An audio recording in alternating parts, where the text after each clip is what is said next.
Dear friends, in the last class we talked about CAN protocol and the different encoding schemes that CAN protocol uses.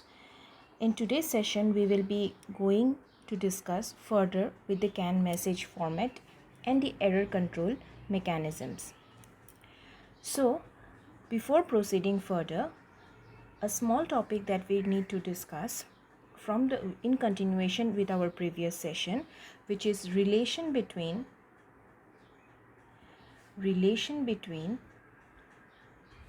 baud rate and bus length. So typically, if we draw the graph of this particular relation, baud rate pertains to the rate at which information is transmitted across a channel. So if we are considering an embedded system and the networked P is associated with it, so we can find that up to 40 meters it gives around 1 Mbps speed, and if we plot this in a particular graph, so we can represent it in something like this. So 0, 10, 40, 100, 200, 1000, 10,000. Similarly here 50, let's start from 5, 10, 100, 200, 500 and 1000. So if we plot the graph, we will find that up to 40 meters it gives around 1 Mbps of speed. So plotting the graph, it goes somewhere like this, and somewhere here, let's say we have 50, and here it is giving me around 1000. So on this side we have the CAN bus length, and on this side we have the bit rate, which is in kbps. And basically we consider this bus lines are assumed to be an electrical medium, that is your twisted pair. In optical fibers, of course, the result will have a faster rate. So if we consider the relation between baud rate and the bus length, it is actually giving us up to 40 meters.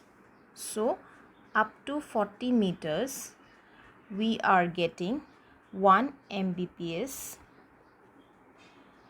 baud rate, which is pretty fast if you are considering a car or an embedded system which is of around 40 meters in diameter, or in having a bus length of 40 meters for its communication. Now we will talk about the CAN message format. We have talked about the CAN protocol, and we also understood that it works in the physical and the data link layer. So we have to be now specific about what type of messages that we are sending across these layers. The CAN protocol supports short message with a definite format, and it also gives the features, or it also reflects the features of the data link layer.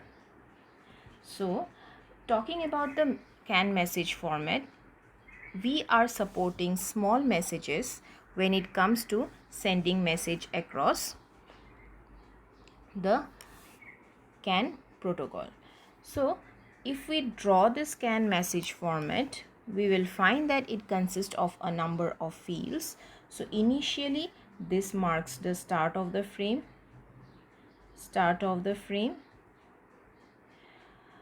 Then we have the arbitration field. And it is responsible for having a fair arbitration or a fixed arbitration. So this is the arbitration field. We then have the control field, which is responsible for generating all types of control flags. Then we have the data field, where the data is actually represented. Then we have the CRC field.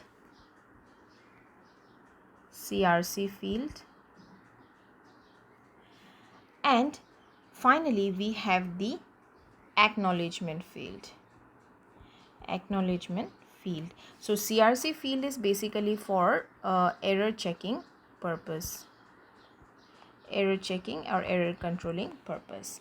And finally we mark the end of the frame. So altogether these many fields basically consist of the CAN message format, and we call this as the data frame. Now this data frame, since it has arbitration field, control field, data field, CRC field and acknowledgement field, so there are certain properties which are associated with each of the field. So talking about this, let's mark with red. So talking about this, it consists, the first one, that is the arbitration field, it consists of an identifier. We talked about identifier in our previous session. So it consists of the identifier and the RTR bit.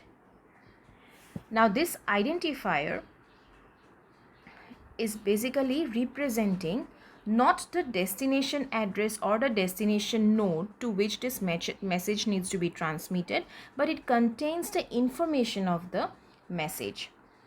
And this RTR bit will be responsible for denoting whether it is a data request frame or a data or a simple data generating frame or a data frame. Now this identifier's length is basically 11 bits for a standard message, and these 11 bits are responsible for encoding the priority of the message, whether it is a high priority message or a low priority message. In this particular case, generally 0 represents higher priority and 1 represents lower priority. Even though the standard message has 11 bits, we also have another version for this identifier, which is basically 29 bits. And this is for an extended frame, and here as well the lower bit will be implying the higher priority message. So identifier is extremely important in generating the status of the message, whether it is a higher priority message or a lower priority message. And for a standard message we have a 11-bit identifier. For an extended frame we have a 29-bit identifier. The RTR bit, which is also known as the remote data frame, we'll talk about this. It will actually denote whether we are requesting any form of data or simply just sending the data across the communication channel. The next field is the control field. Now this control field consists of 6 bits. This is 6 bits and it includes the data length code.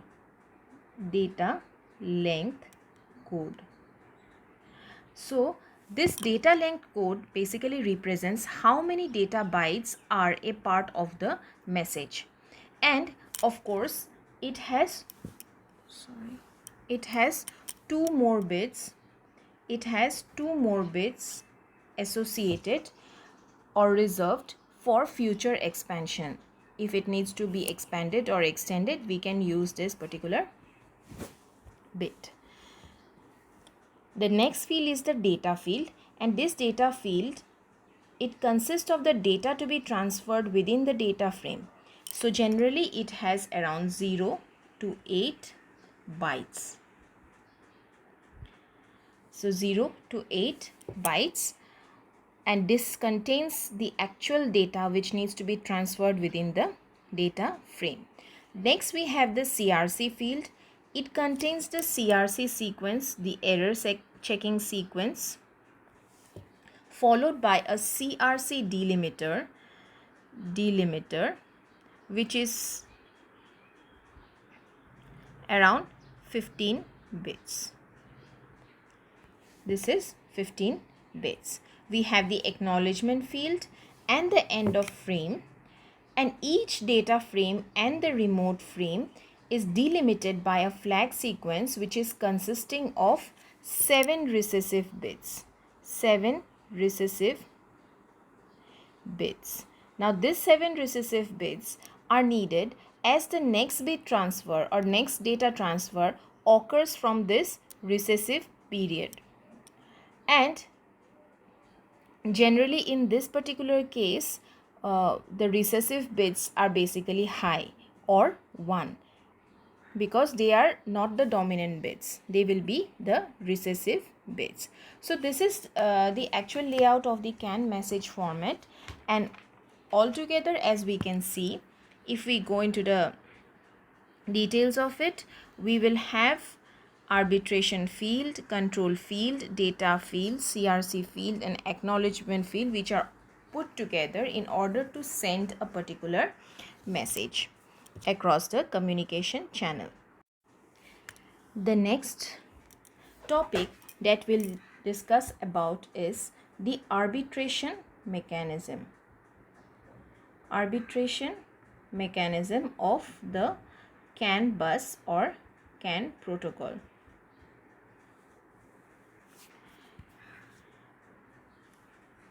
So now, first of all, CAN is a multi-master network.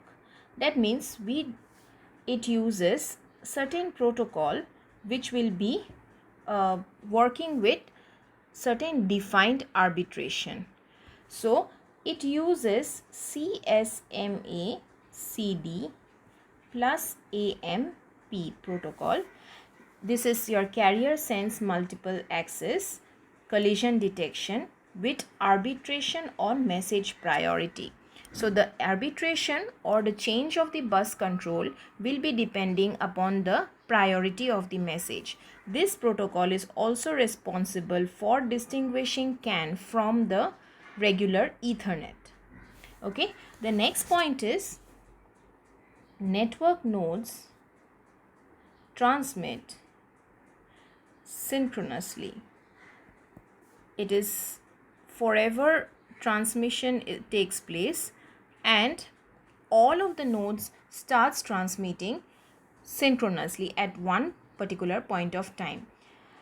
They start sending their identifier fields at the same time. When a node hears a dominant bit in the identifier, it tries to send recessive bit. So suppose there are multiple nodes here, all of them starts transmitting their identifiers at the same time. Now whoever is receiving, whoever is trying or who based on the identifier values, whichever node feels that it should be responding to that particular identifier, then it will send the recessive bit immediately so that the message could be the message could be received by the receiving node or the recessive node, and the message could be worked upon. It stops transmitting and letting the other node with higher priority message to continue uninterrupted. So once this entire process is over, this node will stop transmitting so that the other messages can be taken care of by the nodes. The next important point that we have to remember is two nodes on the network are never allowed to send messages with the same ID. On the network, do not transmit or not allowed. do not transmit with same ID or same identifier. If two nodes try to send a message with the same time with the same time and with the same ID, the arbitration will not work. So one of the transmitting nodes will detect that this message is basically distorted outside of the arbitration field, and the nodes will then use the error handling of CAN, which in this case will ultimately lead to one of the transmitting nodes being switched off. We call this as bus off mode as well. So talking about the same ID, that means if two nodes will be sending with the same identifier, let's say X and X, so immediately it is detected,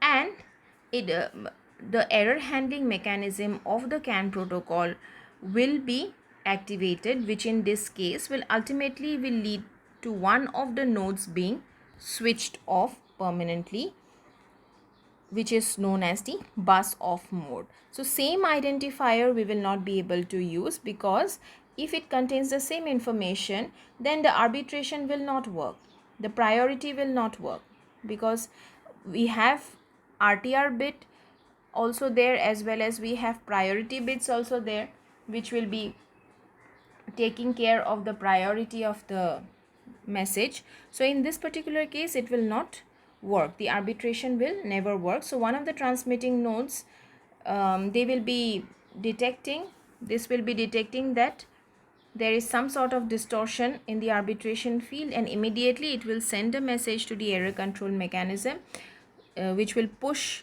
or which will make the other node go in an offline mode.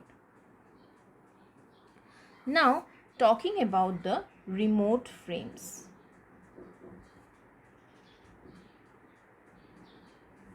Remote frames. Now this remote frames can be described as a request for information. They are nothing but your request data types. The remote frames can be described as a request for information. So a frame with the RTR bit set means the transmitting node is asking for information of the type given by the identifier. So if we are setting the RTR bit as 1, that means it is already a request message. A node which has the information available will then respond by sending the information onto the network. So once this request message is received by the nodes, then what happens is immediately the node which has the information available with it will be responding by sending the information into the network. So it will not basically, the interesting part is it will not basically send the address of the node or the address of the destination to which that request should be made, but it will simply send the information. That means the meaning of that particular message will be sent across, or the information itself would be sent across the network. So depending upon the implementation of CAN controller, the answer may be sent automatically. So here we do not have to worry about which will be the source, which will be the destination. There is a request and the information is simply released into the network. Talking about remote frames, if we simply look at the diagram, it is much similar to the CAN message format, but with slight changes into the bits. So here it represents the start of the frame.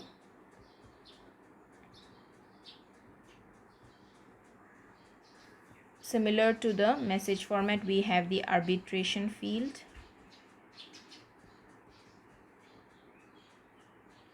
We have the control field.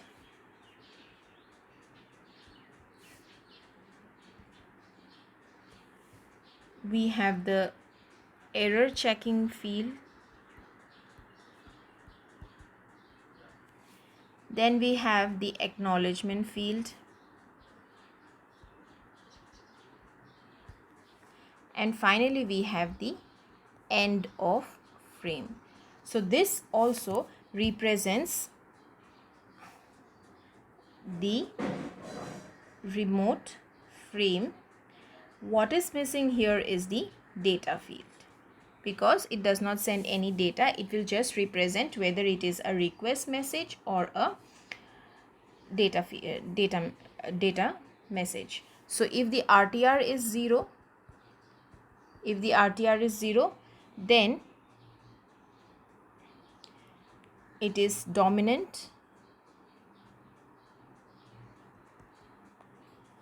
and we call it as the data frame.